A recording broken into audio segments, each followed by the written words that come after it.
6월 9일자 말씀 토요일 마가복음 13장 14절에서 27절 말씀 한 절씩 교독하겠습니다.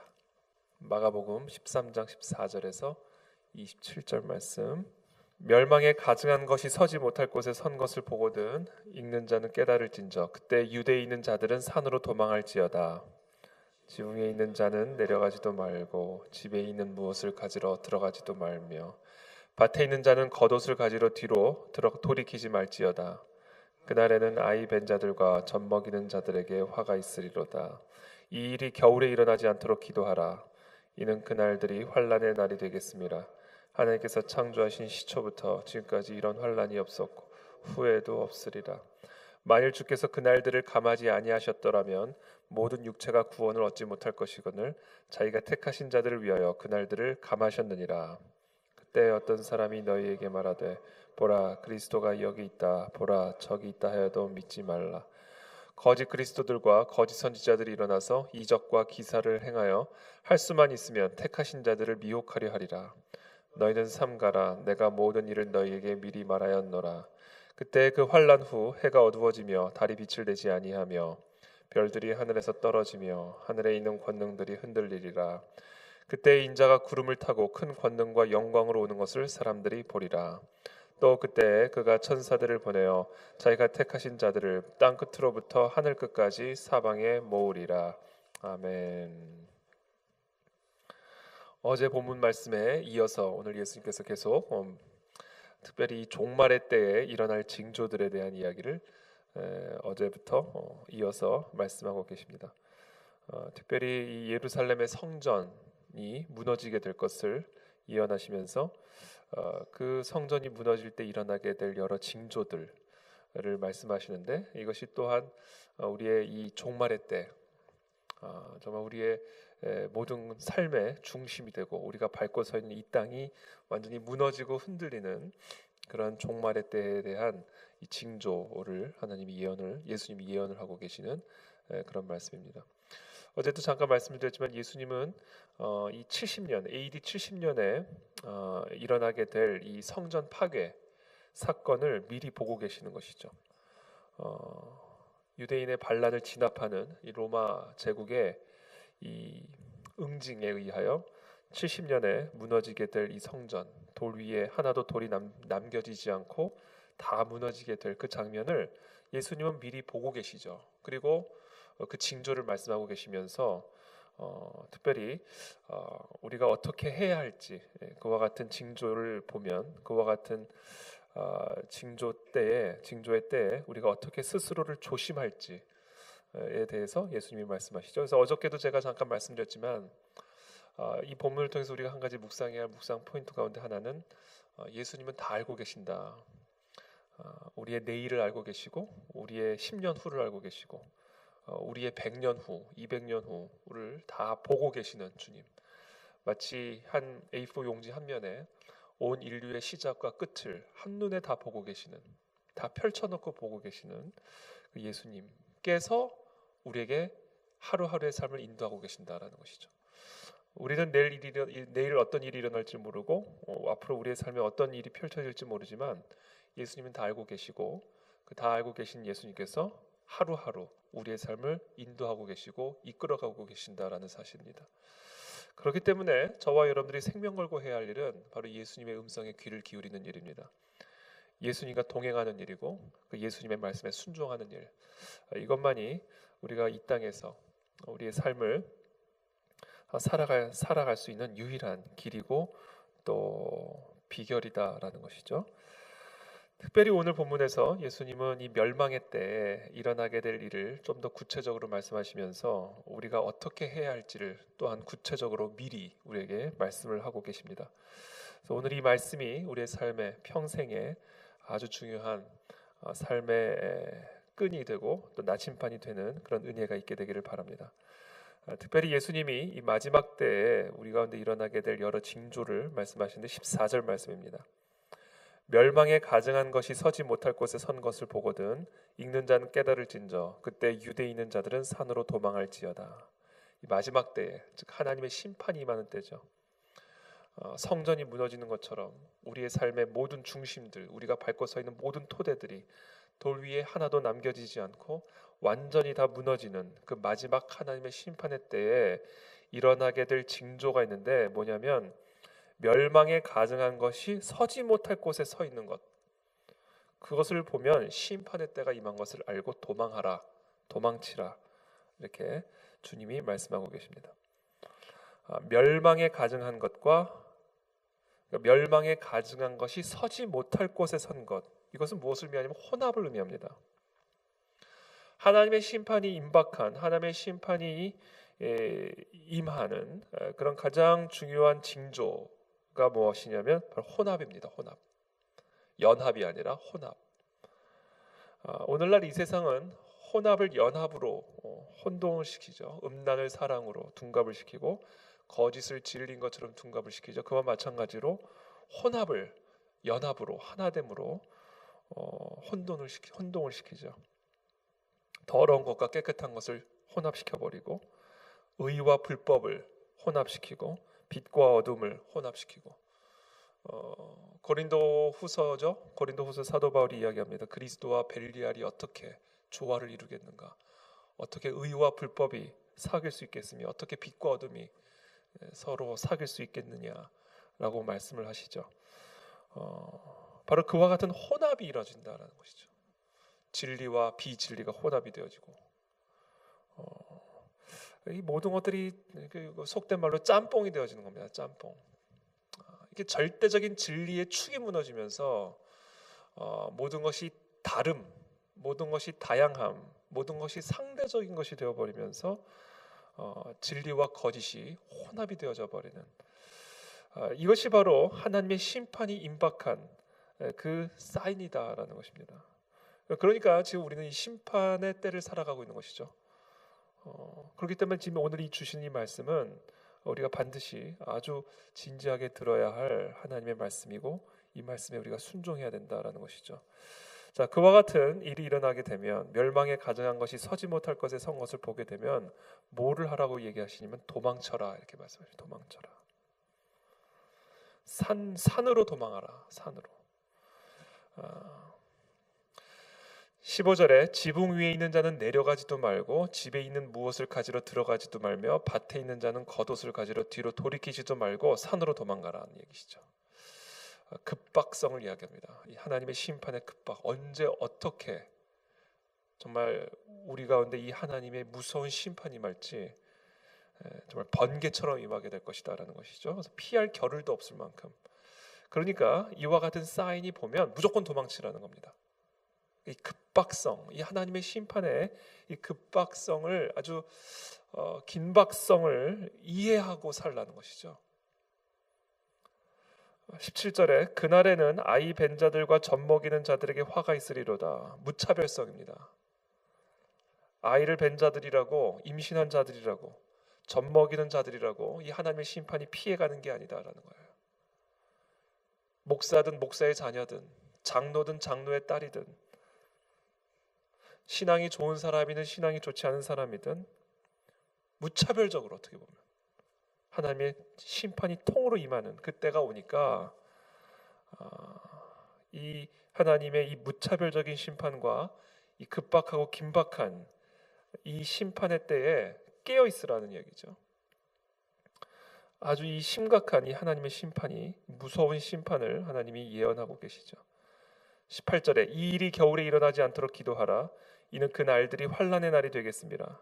하나님께서 창조하신 시초부터 지금까지 이런 환난이 없었고 후회도 없으리라. 전무후무한 환난의 때가 임하게 될 것이다 라는 것입니다. 바로 이와 같은 하나님의 심판이 이미 우리 가운데 임박했음을 여러 사인을 통해서 우리가 알 수 있는데 그 사인 중에 대표적인 것이 바로 혼합이다라는 겁니다. 혼합. 저는 오늘 이 아침에 이 새벽에 저와 여러분들 안에 이와 같은 혼합이 이루어진 부분은 없는지를 한번 점검하게 되기를 바랍니다. 혼합은 심판을 부르는 심판의 징조입니다. 하나님의 진리와 거짓을 혼합한 그와 같은 삶에는 반드시 하나님의 심판이 임합니다. 하나님의 성전인 우리의 마음 안에 이 더러운 멸망에 가증한 것이 세워지는 그와 같은 인생에는 하나님의 심판이 필연적으로 임합니다. 그러므로 오늘 이 새벽에 우리는 두렵고 떨림으로 무차별적으로 번개처럼 임하는 이 하나님의 심판을 두렵고 떨림으로 오늘 우리 안에 이 하나님의 거룩한 성전에 세워진 이 더러운 멸망에 가증한 것이 있지는 않은지 그것들을 이 시간 점검하는 이 새벽이 되시기를 예수님의 이름으로 축복합니다. 이와 같은 무차별적이고 이 긴박하고 번개 같고 급박하게 이루어지게 될 이 하나님의 심판에서 구원을 얻을 수 있는 유일한 방법이 있습니다. 그것은 우리의 노력도 아니요 우리의 의지도 아니요 선택을 받은 자만이 구원을 받을 수 있어요. 그러니까 우리가 스스로 원한다고 구원을 받을 수 있는 게 아닙니다. 이와 같은 하나님의 최종적인 무차별적인 이 번개같이 임하게 될 이 하나님의 심판에서 구원을 받을 수 있는 유일한 방법은 하나님의 택함을 받는 겁니다. 이거는 전적으로 하나님의 주권에 속한 문제예요. 20절에 만일 주께서 그날들을 감하지 아니하셨더라면 모든 육체가 구원을 얻지 못할 것이거늘 자기가 택하신 자들을 위하여 그날들을 감하셨느니라. 무차별적인 심판인데 그 안에 차별이 있어요. 그렇죠? 무차별적인 하나님의 심판 속에 하나님의 구원을 받는 자가 있다는 거예요. 그리고 그 하나님의 구원을 받을 수 있는 유일한 조건은 선택받는 겁니다. 전적으로 이건 하나님의 주권에 속한 문제예요. 저와 여러분들이 원한다고 바란다고 노력한다고 구원을 받을 수 있는 것이 아닙니다. 하나님의 택함을 받은 자들만이 구원을 받을 수 있습니다. 우리는 성경에서 이 구원의 조건, 구원을 받을 수 있는 유일한 조건에 대해서 우리 성경을 통해서 알고 있죠. 예수 그리스도의 보혈의 피로 속량을 받은 죄 사함을 받은 자들만이 내 내면의 이 모든 더러운 죄악들을 회개하고 정말 우리의 영이 거듭나는 그리스도의 보혈의 은혜로 정말 하나님의 자녀로 거듭나는 체험을 한 자들만이 구원을 받는다라는 것을 우리는 이 성경의 계시를 통해서 우리는 분명하게 알고 있죠. 그러나 동시에 오늘 예수님은 무엇을 얘기하시냐면 그와 같이 예수 그리스도의 보혈의 피로 죄 사함을 얻을 수 있는 예수 그리스도의 보혈의 은혜로 거듭나는 체험을 하는 자는 하나님의 택함을 통해서만 이루어진다는 거예요. 그러니까 내 안에 이 멸망에 가증한 것이 서 있음으로 말미암아 죄를 깨닫고 그 죄에 대한 각성으로 말미암아 예수 그리스도의 보혈의 능력을 의지할 수 있는 것은 우리의 의지나 우리의 능력이나 우리의 결단으로 이루어지는 것이 아니라 전적인 하나님의 주권적인 선택으로 이루어진다는 겁니다. 그렇기 때문에 저와 여러분들은 두렵고 떨림으로 하나님 앞에 나아가야 되는 거예요. 이거는 우리의 의지로 되는 게 아닙니다. 하나님의 주권적인 선택으로만 구원을 받을 수 있어요. 그렇기 때문에 저와 여러분들이 이 새벽에 우리가 구해야 할 것은 하나님의 은혜로 말미암아 내 안에 이 멸망에 가증한 것들을 깨달아 알게 도와주시고 내 안에 있는 이 더러운 죄에 대한 각성이 일어나게 도와주셔서 하나님의 이 심판으로부터 구원을 얻는 그리스도의 자녀들이 되게 도와주옵소서라고 간절하게 기도해야 합니다. 이것은 전적인 하나님의 주권적인 선택에 의해서만 일어날 수 있는 은혜이기 때문에 그렇습니다. 그래서 저는 이 새벽에 오늘 하나님 은혜를 베푸사 우리 안에 있는 모든 더러운 죄들이 찔려지는 은혜를 허락하여 주십시오. 마치 초대교회 사도들이 베드로의 설교를 듣는 순간 그들의 마음에 찔림이 일어나고 어찌할꼬 예수 그리스도의 보혈의 능력을 의지하는 그 자리로 나아갈 수밖에 없는 그 영적인 찔림이 일어났듯이 주님, 우리 안에 있는 이 멸망에 가증한 것, 무차별적인 하나님의 심판을 번개 맞는 것처럼 맞을 수밖에 없는 그런 우리의 인생 가운데 하나님 우리의 죄를 깨우쳐 주시고 우리의 영이 깨어나는 각성을 허락하여 주셔서 정말 하나님의 이 심판으로부터 구원을 얻는 하나님의 자녀들 백성들이 되게 도와 주시옵소서. 특별히 여러분 우리 교회 안에 거듭나지 않은 자칭 그리스도인들이 있습니다. 여러분 저와 여러분들이 정말 거듭나는 체험을 했습니까? 회심하는 체험을 했습니까? 정말 예수 그리스도의 보혈의 피로 내 죄 사함을 얻는 그 죄 사함의 은혜를 정말로 체험했습니까? 그런 체험이 없이, 그런 확신이 없이, 그런 경험이 없이 그냥 교회 생활을 하는 자칭 그리스도인들이 얼마나 많은지 모릅니다. 그래서 저의 기도는 우리 그 안에 진리교회 안에 있는 모든 우리 성도들은 정말 이 거듭남의 체험을 제대로 경험할 수 있도록 은혜를 베풀어 주옵소서. 그리고 그러한 경험을 한 그리스도인이라 할지라도 끊임없이 내 안에 있는 이 멸망에 가증한 것으로 인한 거룩한 성령의 찔림들이 순간순간 일어나게 도와주셔서 항상 깨어있는 그리스도인들로 세워져 가게 도와주시옵소서. 그렇게 이 심판의 때를 준비하는 우리 그리스도인들이 되게 도와주시옵소서. 이것이 저의 기도 제목입니다. 그리고 이것이 우리 모두의 기도 제목이 되어야 될 줄로 믿습니다. 저는 저와 여러분들 안에 있는 더러운 죄에 대하여 무감각하기를 원치 않습니다. 그것이 어떠한 죄라 할지라도 하나님 앞에 거역, 하나님 앞에서의 불순종, 이 멸망에 가증한 것에 대하여 통곡하고 애통하고 찔려지는 역사가 일어나게 되기를 기도합니다. 그리고 그와 같은 역사는 전적인 하나님의 주권적인 은혜로 말미암는 것이다라는 것이죠. 이 새벽에도 그와 같은 은혜가 우리 가운데 임하게 되기를 기도합니다.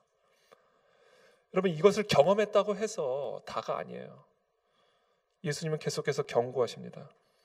그때 어떤 사람이 너희에게 말하되 보라, 그리스도가 여기 있다, 보라 저기 있다 하여도 믿지 말라.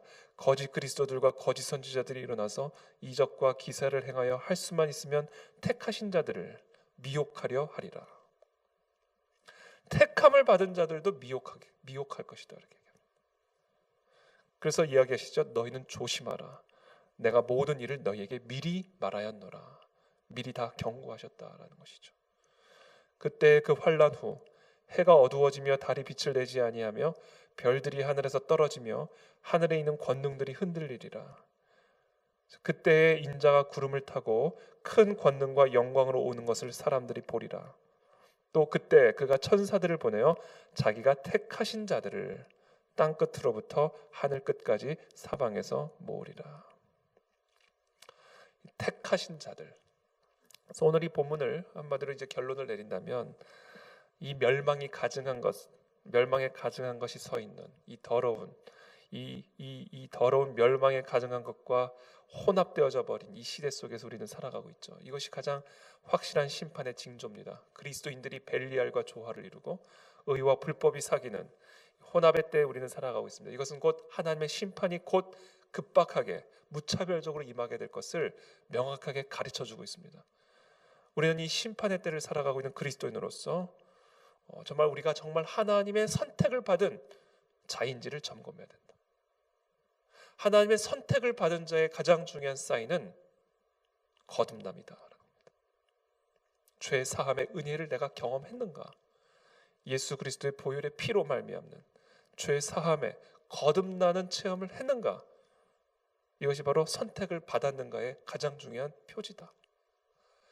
그러나 설령 우리가 그와 같은 경험을 한 자들이라 할지라도 거짓 그리스도들과 거짓 선지자들이 일어나서 이적과 기사를 행하여 우리를 끊임없이 미혹할 것이므로 우리는 스스로를 조심하며 항상 깨어서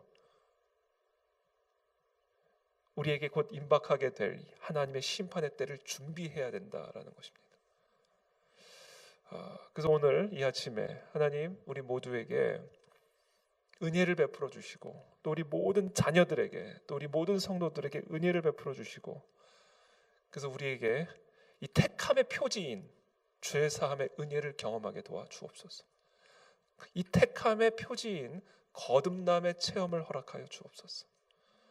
혹시라도 아직 이런 체험이 없이 그저 종교 생활하듯 교회 생활을 하고 있는 성도들이 있다면 주님 정말 은혜를 베풀어 주셔서 내 안에 있는 이 멸망에 가증한 것으로 말미암아 애통하는 은혜를 허락하여 주시고 정말 마음에 거룩한 찔림이 일어나 통곡하는 은혜를 허락하여 주셔서 죄 사함의 은혜를 누리게 도와주시옵시고 그와 같은 은혜를 경험한 자들은 수많은 미혹과 수많은 핍박 속에서도 끝까지 깨어서 그 은혜를 누리는 그래서 이 하나님의 심판의 때에 최종적인 구원을 받을 수 있는 그런 하나님의 택하신 자들이 다 될 수 있도록 은혜를 베풀어 주시옵소서. 이것이 결국은 부흥입니다. 이것이 영적인 각성 운동이고요. 그래서 이와 같은 은혜가 우리 모든 가느질기 성도들 심령 속에서 또 우리 교회 가운데 임하게 되기를 예수 그리스도의 이름으로 축복합니다. 살아계신 주님 감사합니다. 오늘 이 시간 죄에 대하여 무감각한 우리들을 흔들어 깨워주시기를 원합니다. 내 안에 의와 불법이 조화를 이루고 있고 내 안에 그리스도와 벨리알이 서로 사귀고 있는데 어찌하여 우리는 아무런 양심의 가책도 없이 어찌하여 우리는 아무런 마음의 찔림도 없이 살아갈 수가 있겠습니까? 주님의 은혜가 없이는 우리는 마음의 찔림을 경험할 수도 없고 주님이 우리에게 주권적인 은혜를 베풀어 주시지 않는 한 우리는 죄 사함의 은혜를 누릴 수도 없는 완악한 죄인임을 이 시간 고백합니다. 성령 하나님 우리에게 은혜를 베풀어 주셔서 우리 안에 있는 모든 멸망에 가증한 것들을 찔러 주십시오. 그것들을 다 부셔 주십시오. 주님의 그 십자가 앞에서 애통하며 통곡하며 어찌할꼬 예수 그리스도의 보혈의 피를 향하여 나아갈 수 있는 하나님 그런 택함 받는 모든 우리 그리스도인들 그 안에 진리교회 성도들이 될 수 있도록 주님 은혜를 베풀어 주옵소서. 예배 때마다 하나님의 말씀을 들을 때마다 그 같은 죄의 찔림이 일어나게 도와주셔서 영적인 각성이 일어나게 도와주시옵시고 거듭나는 체험 죄 사함의 은혜를 날마다 누릴 수 있도록 주님께서 축복하여 주시옵소서. 특별히 예수 그리스도의 보혈의 은혜로 택함을 받아 거듭난 자들은 정말 이 끝까지 정말 끝까지 많은 미혹과 유혹과 많은 공격과 핍박과 억압 속에서도 흔들림이 없이 그 신앙을 굳게 지킴으로 우리에게 베풀어 주신 그 은혜를 끝까지 붙들므로 하나님의 선택을 최종적으로 받는 하나님의 거룩한 자녀들 다 될 수 있도록 주여 우리에게 은혜를 베풀어 주시옵소서. 예수 그리스도의 이름으로 기도하옵나이다. 아멘.